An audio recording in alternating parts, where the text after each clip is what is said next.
Bonjour à toutes et à tous, on se retrouve à nouveau aujourd'hui pour une nouvelle capsule comics, et une nouvelle capsule comics un peu particulière, parce qu'on ne va pas parler d'un comics en particulier, on va parler d'un recueil d'histoires, Son of Origins, Stan Lee raconte les super-héros Marvel, c'est aux éditions Talent.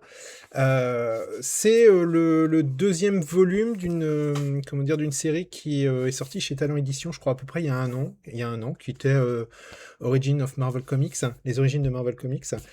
Et donc c'est la suite entre guillemets. Alors quand je dis la suite, il n'y a pas en fait en réalité à suivre, parce que vous allez voir, c'est une compilation d'histoires, donc vous pouvez très bien le lire sans avoir lu le tome 1, mais si vous prenez le tome 1, c'est très bien aussi. Le principe, c'est relativement simple, c'est dans chaque album, vous avez un épisode mythique de chez Marvel, donc par exemple ici le X-Men 1 par Stan Lee et Jack Kirby, et chaque épisode mythique est précédé de quelques pages, je ne sais pas si je vais y arriver, je ne suis pas le champion de quelques pages de présentation par Stan Lee, qui raconte en fait comment il en est arrivé à la création de cet épisode. Et donc, on retrouve le même principe pour chaque personnage ou entité qui va être évoqué dans cet album. Alors, ce deuxième tome, donc, c'est en quelque sorte le prolongement du premier avec les personnages qui n'avaient pas été travaillés dans le premier tome.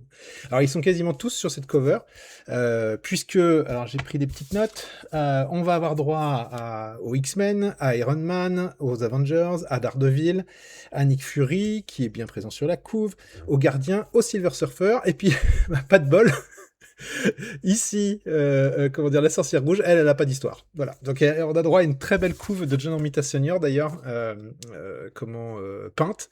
Elle est magnifique, cette couve, hein. Ma caméra rendra pas hommage, mais vous la verrez en librairie, c'est superbe. Et malheureusement, la Sorcière Rouge, elle n'a pas droit à son histoire, je sais pas pourquoi. Tous les autres y ont droit, mais pas elle. Alors, pourquoi on a une aussi jolie couve, d'ailleurs?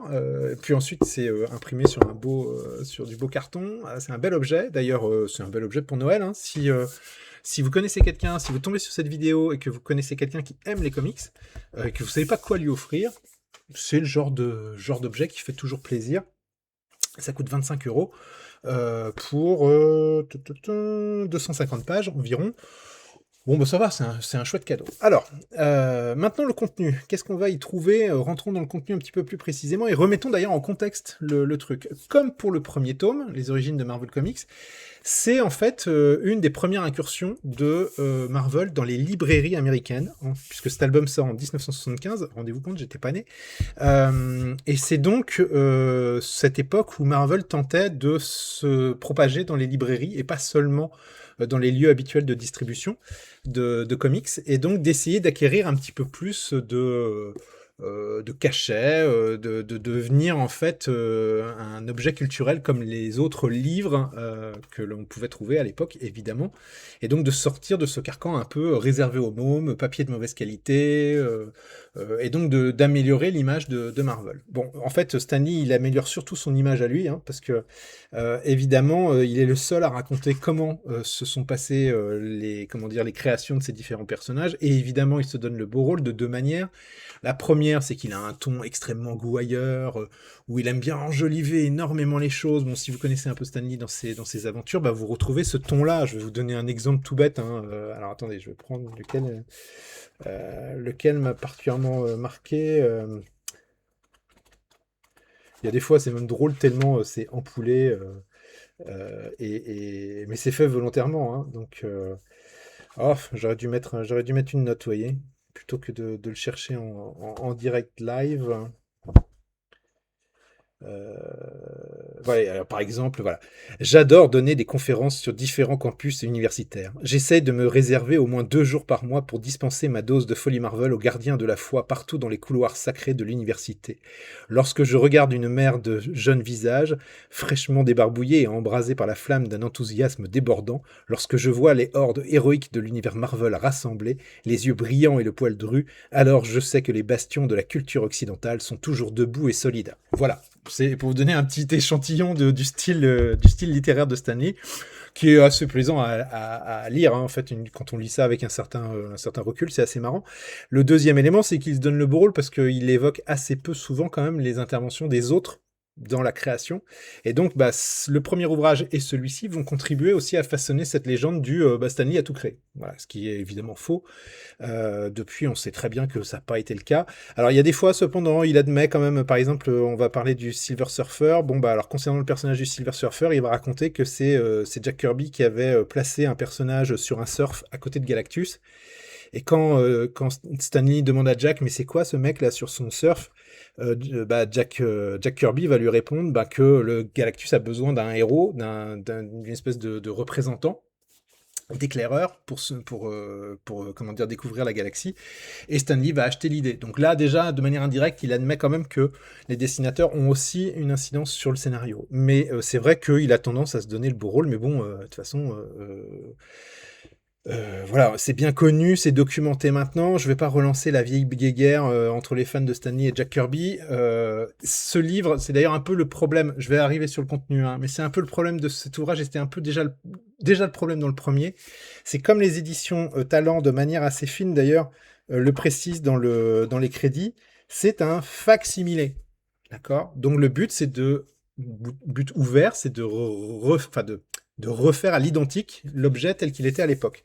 L'inconvénient, c'est que ça manque, et ça c'est le plus gros défaut de ces deux albums, c'est que ça manque quand même cruellement de prise de recul et d'explication, de contexte, puisque on donne la parole à une personne, Stanley, et puis les autres n'ont pas voix au chapitre, et rétroactivement, il n'y a personne qui vient en fait préciser dans les propos de Stanley, non, là c'est un peu plus nuancé, là à tel endroit, non, en fait, il l'a pas créé tout seul, il y a eu d'autres créateurs.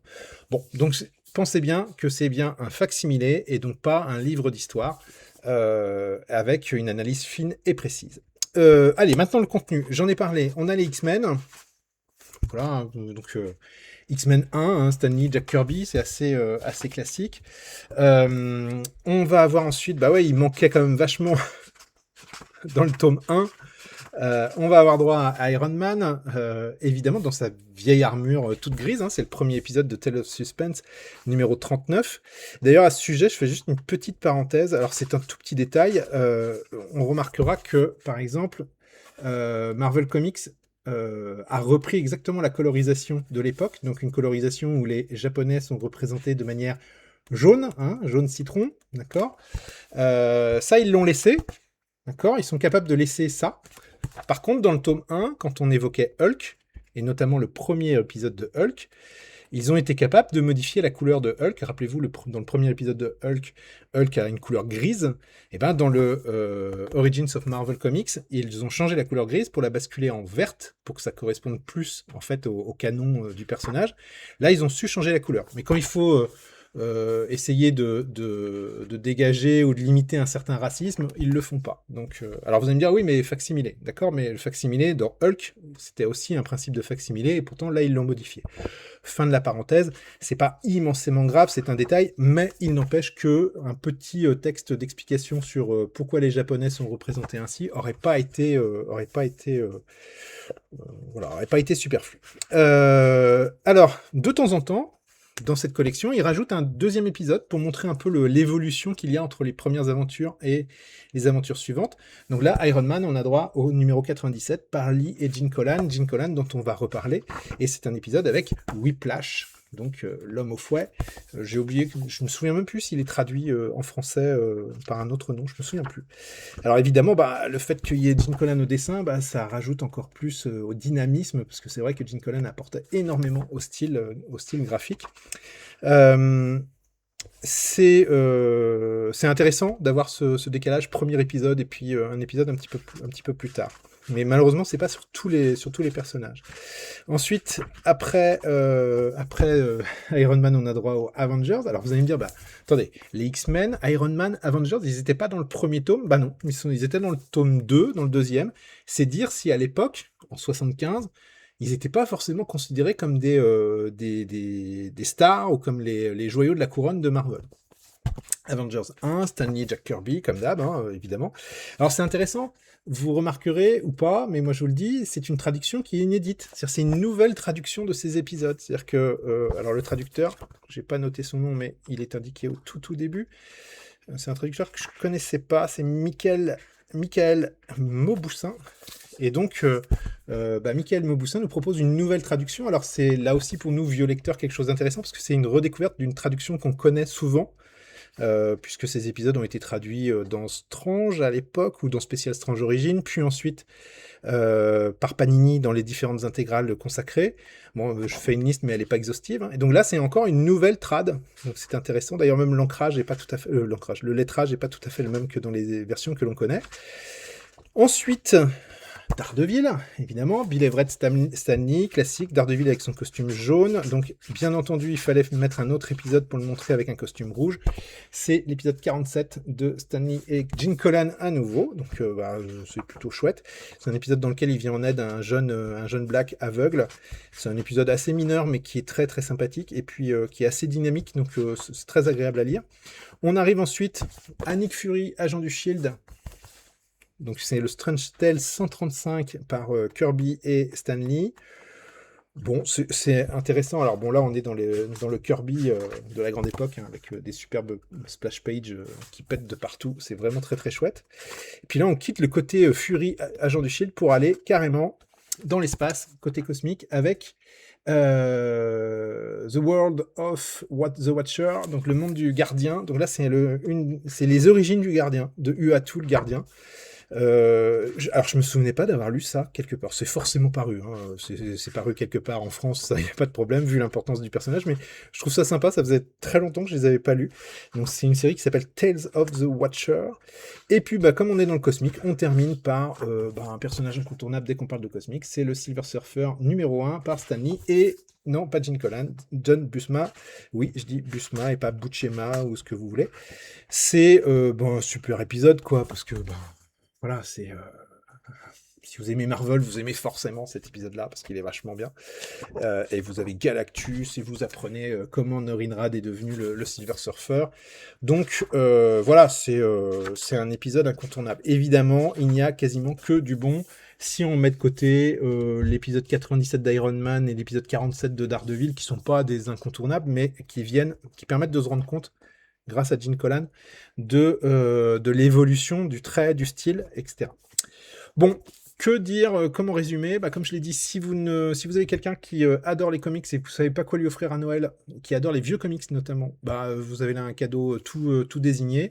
Si vous aimez les vieux comics, ou bien si vous voulez avoir dans un album juste les origines des personnages, juste les premiers épisodes, c'est quelque chose qui est plutôt cool et qui est plutôt pas mal, avec, comme je l'ai déjà dit, cette petite, à mon avis, ce petit défaut qui est que c'est un facsimilé et non pas une version réactualisée et commentée, ce qui est dommage parce que je trouve que là, une version commentée, avec des remises dans le contexte, avec des corrections de ce que Stanley explique, en marge, hein, je veux dire, peut-être dans des articles à part, ou je sais pas comment, mais aurait été, à mon avis, plus pédagogique et plus intéressant, mais rien que l'objet en lui-même, qu'on l'ait en France, je trouve ça assez intéressant, parce que mine de rien, comme je le disais en début de cette vidéo, c'est les premières incursions de Marvel en librairie, et sans ces albums, on n'aurait pas eu les Masterworks, on n'aurait pas eu les intégrales, probablement que l'avenir de Marvel en librairie aurait été bien différent. Donc ça a contribué à populariser Marvel Comics au-delà simplement des comics singles tels qu'on les connaissait à l'époque. Voilà, j'ai beaucoup trop parlé, ça fait 13 minutes, à chaque fois je me dis il faut pas que je dépasse 10, donc voilà, c'est conseillé, c'est vraiment bien, si le premier vous a plu, en plus c'est exactement dans la même lignée. J'ai plus qu'à vous souhaiter une bonne lecture, je vous donne rendez-vous à la prochaine, et puis je vous dis d'ici là, partagez, lisez des comics, parlez de votre passion, faites-en la promotion, n'hésitez pas, je vous dis à très bientôt, salut!